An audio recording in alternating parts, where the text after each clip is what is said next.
So I'm not really the biggest rom-com person or romantic novel reader.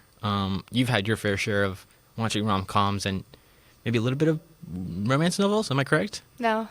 Okay. No, I haven't read a romance novel in hella long. So from the ones, okay, so you've read a couple though, right? I think I can only remember like two, bruh. Okay, so out of the two you've read, then which one was your favorite, and then why was it your favorite? And then we'll just jump from there. I don't think they were my favorites. Okay, then which one was more tolerable to read? There was one called The 100 Days. I think I always say that one automatically. Yeah.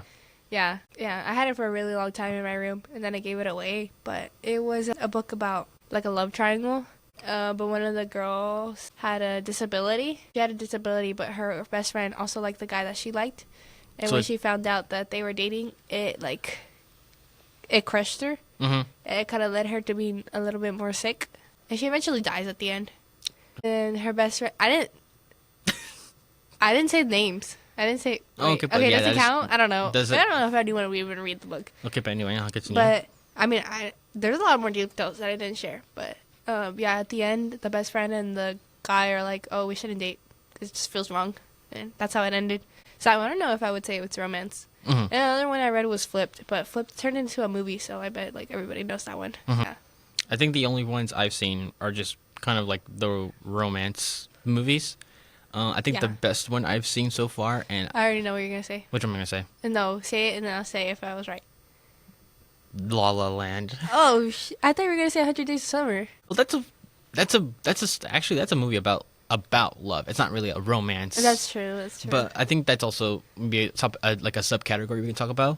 But let's just focus on the romance, right? Like two people getting together, right? Mm-hmm. So I have seen this discourse of it's a discourse of how do you introduce the two lovers, like, so you have a romance level. How do you get the characters to meet each other? And the most highly debated thing is how do they meet each other? Uh-huh. You said that the covers of romance novels, they always feel like those types of books have the same introduction of how they meet. It's either Yeah. they bump into each other, it's either They're long lost friends, something like they're rekindling something, or just accident, like those Hallmark type of movies, right? I feel like every one of those stories are kind of the same. Every time I see the cover, I'm like, I already know what's gonna be, and I read the back, and I'm like, of course it's this. And do you think that because of how much the entertainment industry has showcased these types of romances, like it's gone like overused, overrated? You know what I mean? Yeah. I feel like every time romance is a movie genre, like Mhm. when there's like another romance movie coming out, I'm like, okay, I already know what this is gonna be about. Like me and my brother and I, we were watching The Idea of You. Why'd you have to admit that on the podcast? Oh, yeah, we were I'm watching. gonna lose my street cred now.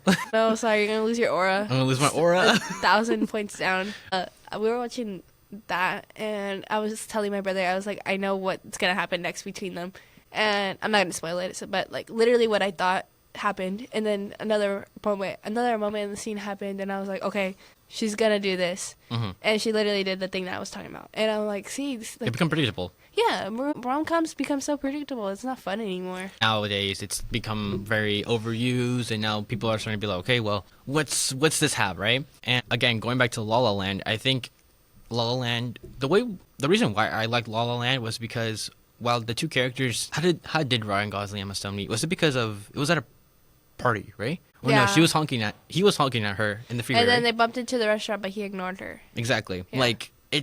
It's the way it was showed, like, felt realistic, Yeah. And they didn't immediately get together, like, because the whole chunk of a romance novel is, I think, by the end of the first act, the two characters, I think, get together, Uh-huh. and the second act is basically going through the relationship, and then the end of the second act is when they break up, and then that's like, when the A conflict, yeah. I can't live without them. Basically what we saw in The Idea of You, right? When Anne Hathaway. Yeah, well, it's like, oh, why did I do that? It's so sad. Oh my god. Yeah, but in this one, they did have a couple fights, but it wasn't like a fight where they both just didn't stop talking to each other. Spoilers for La La Land. Yeah. Emma Stone's- 1, 2, 3. Emma Stone's character gets the role of a movie she's been wanting to get in, and Ryan Gosling's character then motivates her to pursue that role, right? and then it ends with But at the same time, he's getting his, his dream opportunity his as jazz well. club, right? Yeah. Yeah, and then if flash forwards a couple of years, and they're each in different places, and Living the life that they imagined wanted. for themselves. yeah, but not with the other person in it. Yeah. They lived for their dreams, and at the end of the movie, they both recognize each other, but they don't talk to each other. They just look at each other, and that's how the movie ends. And you can just see on their faces that it's like, okay, like we're good, you know, that closure. I think the biggest like heartbreak for that movie for that movie is just seeing like what could have been. Before they show that, they showed the life where maybe if he didn't make this choice, right, or Yeah. if she decided to go with him and all that, they showed the potential what if, right? Yeah. But then reality comes back. It's like, well, no, like not every romance story has a happy ending. Yeah, that's very true. I think. Go ahead. No, go ahead. I was gonna talk about A Silent Voice. What's that one? I don't know if I would say that's a romance movie though. I don't know. Say, chat. Can you guys give me a response? Like, is that a romance movie? I don't know, cause A Silent Voice is basically this guy getting bullied. Mhm. No, scratch that. Holy, that was very wrong. Misgendered. Come on, Oh Diana. no, the girl gets bullied. She's deaf. Yeah, Mhm. she's deaf, and she's getting bullied. And one of the guys bullies her too, but too extremely, where I don't know. I watched this movie long. You know what I'm talking This is about, the right? anime movie, right? Yeah. Yeah, I know what you're talking about. Okay, then. okay, good, because I don't remember what happened. But I don't know if I consider that a romance movie because they do kind of like each other. Mm-hmm. Like once they like meet each other again when they're teens, they kind of talk to each other a little bit more. Like the guy kind of realizes that he likes her. The girl's not sure if he can like her. Mm-hmm. I mean, she can like him because like one of his best friends is like hella weird about it. Mm-hmm. Then I guess this kind of segues into the subcategory we mentioned earlier, love. What does make a romance story? You Yeah. know, like yes, the core of a romance is two people getting together, right? But then it's like, okay, then how that is the core of the story, but then how do you get there, right? And then some of the movies we've seen, like the one you mentioned right now. It's how is it a romance story if they maybe by the end they don't get together, right? Yeah. And it goes back to 100 Days of Summer, right? Where basically, it's been a while since I remember the plot of it, but if I remember correctly, it's basically about this dude falling in love with a girl. Is on first sight, or is just because? Because she was like, "You love the Smiths." Yeah. Yeah, that line. Mhm. Yeah. Like he's in the elevator listening, and she listens in, and she's like, "I like that song, right?" Yeah. And then he immediately just falls. He's like, "All right, I'm gonna marry this girl." Yeah. And then throughout the whole movie, like they go on dates and stuff like that, and he's trying to connect with her, and then she's like, I'm not really sure, right? Mhm. And everyone around, forgot the dude's actor, David Lever. You don't even gotta you say that. Anyway, just say the guy, everyone around him tells him that, do you like the idea of her or do you like her, right? Uh-huh. Because he kind of barely knows her, right? Yeah, And yeah. so is he just falling in love with the idea of being with her, or is he actually falling in love? You see, why was the movie that was actually called The Idea of You called The Idea of You? Wait, that shouldn't realize because that movie was nothing like, you know what I mean? No, I don't know what you mean. Oh, okay. Well, no, that's just a question in my head now because I was like, wait, why was that movie called The Idea of You? Whatever. Anyway. Sorry, brain thought. Brain fart. Brain fart right Brain there. fart. Shower thought right there. Shower thought right there. But yeah, so, and then at the end of the movie, again, spoilers, at the end of the movie, they are living again their different lives, but she's married, and then he's talking to her, and he's like, well, you told me for a long time that you didn't want to be together, you didn't want to have kids, all that type of stuff, so why now? And she's just like, But you know. you know.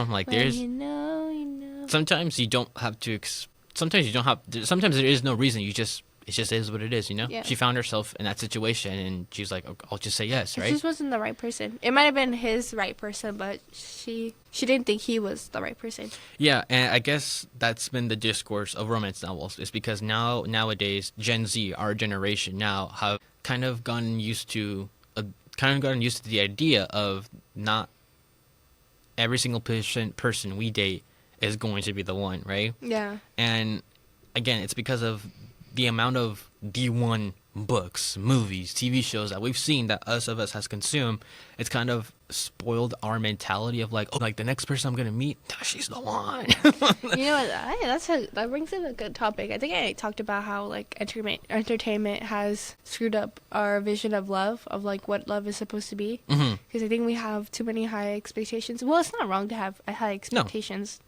Like, if you want a guy to open the door for you, then for sure find a guy that can open the door for you, because there's some men out there that don't know any more gentlemanness, right? Yeah, yeah. But I'm just saying, like, I think movies make it out to seem like, oh, we're gonna fight, and we're gonna make up the next day, and he's gonna come to my house with flowers and chocolates, and he's gonna say he's sorry. But I think love doesn't work that way. Yeah, it's not. Love is not sunshine and rainbows, right? Like, sometimes the road to getting with someone is not going to be like how the movies paint it, where it's going to be all easy and stuff like that. No, sometimes to get there is harder than to be with the person, you know? Yeah. Because, I mean, you've got to prove why this other person should go out with you, and, like, you should... What I mean by that is that, like, that person is not going to like you immediately, you know? Oh, yeah. Like, hold on. I gotta try something controversial. But yeah, you can't, like, in movies nowadays and books and shows, it's always like, it's love at first sight. You know what movie I thought of right now that was pretty good? Which one?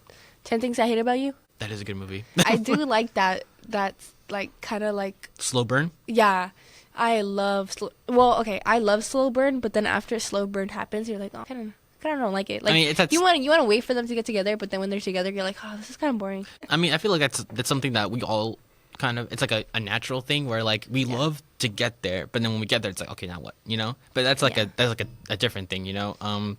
But yeah, I've seen a lot of people agree that they would rather have slow burn romance novels than just getting the person together in the beginning and then they break up at the end. But it's like, oh no, but we should be together. How do you think someone writes slow burn? You as a writer. You in English. I guess I'll use an example, right? Okay. So one of the stories or series I have planned that Diana has collaborated with is about these two high schoolers, right? They meet in freshman year, and wait, you shouldn't say your plan out loud. Like, what if someone steals it? And they're like, I'm not going into detail then. Okay. I'll just give the point, right? So basically, it's a 4-part series, book series, movie, whatever, however it's going to be adapted. But basically, these two friends meet in freshman year, go through their journey freshman year, and then there's a second book where they go through the journey again in the second book, right? Then we get to the third book, and throughout the two books that I've written, right, there's been the hints of, like, maybe there's something there, right? Damn, so you're doing slow burn. It's that slow burn. And so by the third book, there's this moment where I make these two characters kind of be like, is there really something between us? Because we care for each other that much. We really like each other that much. Yeah. Is there something there, right? And I think it's that type of slow burn that really makes audiences appreciate the romance even more. Because if you outright hand it to someone, they're not going to appreciate it. Meanwhile, if you dangle it in front of their face and be like, oh, like, maybe it's close. Oh, no. Okay. Like, then when they get there, it's like, okay, now we appreciate it even more. Yeah. Just how can, like in Avatar, where Aang and Katara did not get together in second season, they didn't get together until the last episode of season 3. Yeah, that's crazy. But there was hints. Like, everybody already liked them together. Exactly. And but the writers did not give it to us yet, you know? I mean, sure, Aang kissed Katara, and then, like, they kind of talked about each other, and the little like play, like the little Fire Embers play. No, I was gonna say the little hint that they gave when they went through the tunnel, secret tunnel, where you don't know if they kissed or not, but they came out like giggling, blushing. Yeah, and so slow burns, I've seen that people just appreciate way more, right? Because, I mean, people don't want to be given things immediately. Some people just want to work towards it, right? Yeah. And I mean, in real life, like, romance in real life is a slow burn, bro. Like, it's not gonna happen overnight. She ain't gonna fall for your heels overnight, man. Yeah. I think that's why it's so cool. Not so cool, but, like, I like Friends to Lovers. The Enemies to Lovers is pretty good too.